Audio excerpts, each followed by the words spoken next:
Our topic for today is entitled Bernoulli's equation. So, parang the same lang din siya yung nung isang topic natin, 'di ba? Yung I think that was limutan ko yun yung pangalan ng topic na no. I think that was exact. Yung may ano, no. Basta the same lang siya, may maliit na lang talaga siya na difference with Bernoulli's equation. Kasi sa Bernoulli's equation kasi is yung ating y is may exponent na or merong exponent yung kabilang side natin or may y raised to n. Kasi yung isang formula, I think that was exact, no? Yung linear, ayan, linear na ano, na formula, no? dy is equivalent, dy plus px, then y dx is equivalent to qx dx. Pero, as you can see, compare dito, if your n sa kabila raised to n is 1, that is separable. Yes. If n is equivalent to 0, no, the equation is linear. Yung linear na formula natin or yung linear natin na solving, kumbaga. Then if n is not 1, hindi din siya 0, therefore, for example, 2, or basta ibang number na siya, is a Bernoulli's equation. So, therefore, sulat lang po natin dito, no, for yan lang yung clue mo. If yung ating px, yung dx natin is may katabing y, then yung sa kabila is meron tayong kabilang, may katabi din siyang y, pero raised to the power of n, which is not equal to 1. Hindi din siya 0. So, that's a Bernoulli's equation. Okay? So, here we have, yes. Ay, sulat lang natin, no? Kasi yung isang equation natin is dy over dx, di ba? Plus py, then that is equivalent to qx, kumbaga. Sorry, qy pala. Ayan. So, therefore, that is y, then e raised to the integration of p dx, di ba? Parang review naman din to ng isang topic natin, which is equivalent to e raised to integration of p dx, then q dx. That is your linear, that is your, linear, kumbaga. But if we are talking about Bernoulli, no, lagyan natin ng 2, that is dy over dx, and then plus py, that is equivalent to q, then y raised to n. So, therefore, ito lang yung kaibahan nila. May q, may y raised to n tayo. So, therefore, if we will integrate that one, it is y raised to 1 minus n. So, meron siyang 1 minus n na exponent. Dito is wala.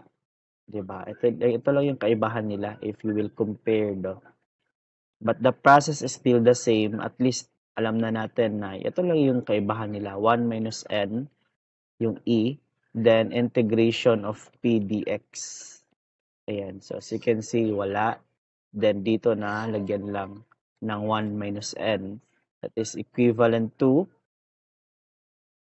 1 minus n, and then integration of e raised to 1 minus n, then integration of p dx.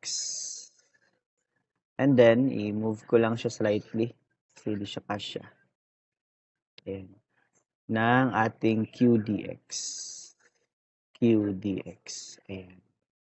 Okay? So, this is yung linear natin or yung ating separable. Then, ito yung formula if we are talking about Bernoulli's equation.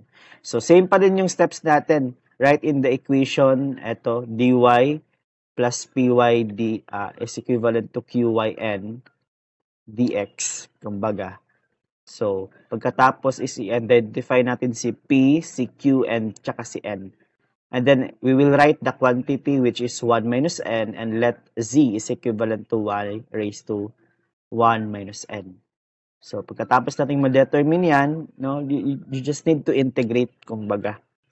So, para makuha natin si u, which is e raised to 1 minus n, then integration of p dx. So, the solution, for example, is zu is equivalent to 1 minus n q dx plus c. So, bring back the result of the original variable.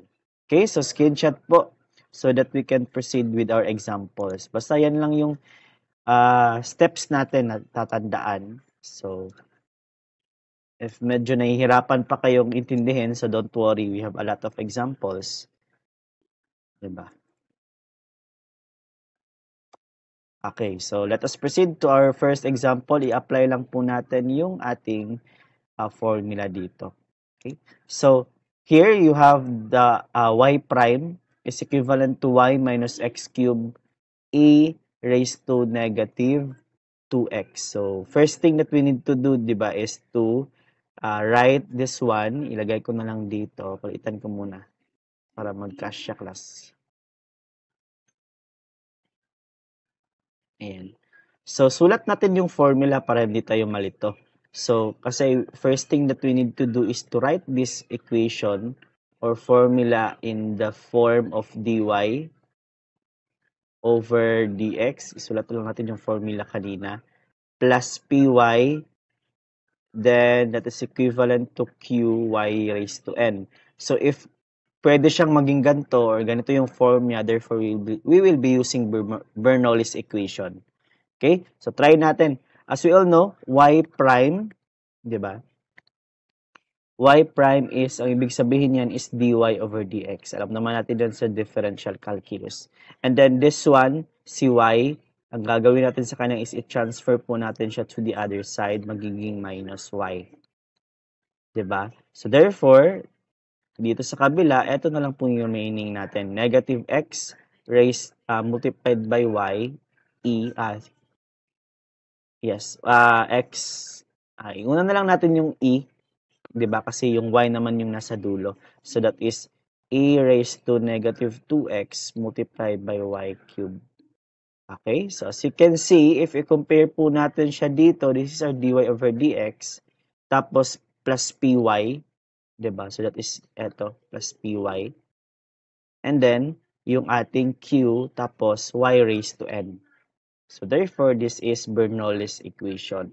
So, if ma-transform na po natin in that form, that's the time that we will evaluate or hahanapin natin ng value of our q, the value of our p, and the value of our n. Diba? So, for this part, ang q po natin, yan lang po yung katabi ni y raised to n, which is this one. Yan siya lahat. So, therefore, sulat lang po natin, q is equivalent to x raised to, multiplied by e raised to negative 2x. Ayan. And then po, obviously, yung ating exponent ng y, that is our n, so that is equivalent to 3. And last one is our p. As you can see, yung p natin is positive daw, no? Positive py. So, this is negative y. So, therefore, ang p natin is negative 1. Diba? So, if you will separate this one kasi negative 1, then y. So, ang ating p is negative 1. Okay. So, therefore, next thing that we need to do is to substitute with our formula. Sabi po doon, u natin is equivalent to our e raised to 1 over n. Sulat ko na lang class sa may bandang right para may guide tayo. Zu natin is equivalent to that is 1 over n. Then integration of qu tapos dx. So therefore, if we are just talking about the z, that is y raised to 1 minus n. Diba? And if we are just talking about the u, that is equivalent to e raised to 1 minus n. Diba? Yan, ito yung formula kanina. So, you just need to memorize this one or yung form na to. So, that is u is equivalent to e raised to 1 minus n integration of p dx. Okay? Then, para mamaya na lang din, para diretso-diretso tayo, the whole formula for Bernoulli's equation is y raised to 1 minus n multiplied by e raised to 1 minus n integration of p dx. So, mahirap lang po sa face-to-face talaga na is the memorization. But we don't have a choice because yung ating board exam is face-to-face naman din. So, we really need to practice you na face-to-face din yung exam, no? So, siguro, hopefully, next sem is, yung klase is same, face-to-face na din para fair naman, no? But for now, hindi pa siya face-to-face. Wait lang.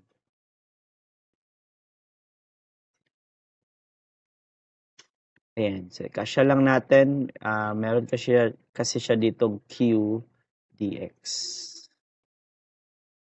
Ayan. So, kasyang-kasya, no?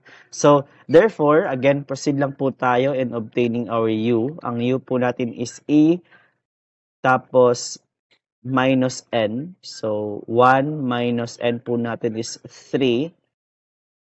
Diba? Then, integration of our P dx. Ang P po natin is negative 1 dx. So, let's try to integrate this one. This is just very simple, no? So, U is equivalent to E raised to 1 minus 3 is negative 2. Then, negative 1 is i-transfer mo sa labas, magiging positive 2. So, therefore, yung may iwan dito is dx. Diba? So, as we all know, that's very simple. What is the integration of dx is x. So, U is equivalent to 2x. So, how about our z? So, proceed po tayo in obtaining our z. Diba? So, ang z po natin is y raised to 1 minus n. Ang n po natin is 3. So, therefore, z natin is y raised to negative 2. And then, proceed tayo dito. Ayan, si general formula for Bernoulli's equation. So, y raised to 1 minus n, which is this one, si z. So, that is y raised to negative 2. Tapos, e raised to 1 minus n. Integration of p dx is this one. Diba? Cu. So, therefore, lagay lang natin siya. That is e raised to 2x. Is equivalent to, eto, na part na tayo. That is 1 minus n. So, 1 minus n natin is negative 2. Diba? Okay, lagay na lang natin para kompleto talaga. 1 minus 3. Kasi 1 minus n. Then, integration of e raised to, eto, same pa din kayo, which is our u. So, that is e raised to 2x. Then, multiplied by our q dx. Ang q po natin is this one. So, let us just copy that one. Negative x.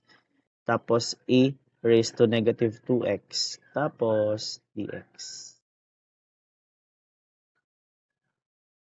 Okay, so therefore, integrate natin siya. So, eto, simplify lang natin. It is y raised to negative 2. So, pwede na siyang ilagay sa ilalim, di ba? Para hindi na siya magiging negative. So, e2x divided by y raised to 2. And then, about this one, that is negative 2. Tapos, this is e raised to 2x. This is e raised to negative 2x. So, di ba, opposite sila. So, we can just cancel that one out. Ano ibig sabihin mo, sir? A raised to 1. Ay, sorry. X raised to negative 1 multiplied by x raised to 1. Diba? So, ito malalagay sa ilalim. So, ma-cancel out, cancel out. So, same lang po dito. Negative yung isa, positive yung isa. So, therefore, pag i-transfer natin si negative sa baba, cancel out dun siya. So, therefore, ang remaining natin is negative x dx. And we're almost done. Diba? So, next thing is integrate. So, we will be using power rule for this one. Diba? Power rule. So, it is the power rule for integration. That is the integration of our u. Diba? U du is equivalent to un plus 1 over n plus 1. So, integration kasi tayo, no? So, integrate natin siya. So, yung negative dito is ilalagay ko lang sa labas. So, magiging positive 2 siya. So, i-write ko lang po to. Saglit. Ayan. So, negative 2, negative. So, magiging positive 2. And then, x. Then, ang n po natin is 1. Diba? Kasi raised to 1 yan siya. So, that is x raised to 1 plus 1 is 2. Then, sa baba is the same lang din. N plus 1. So, 1 plus 1 is 2. Plus c.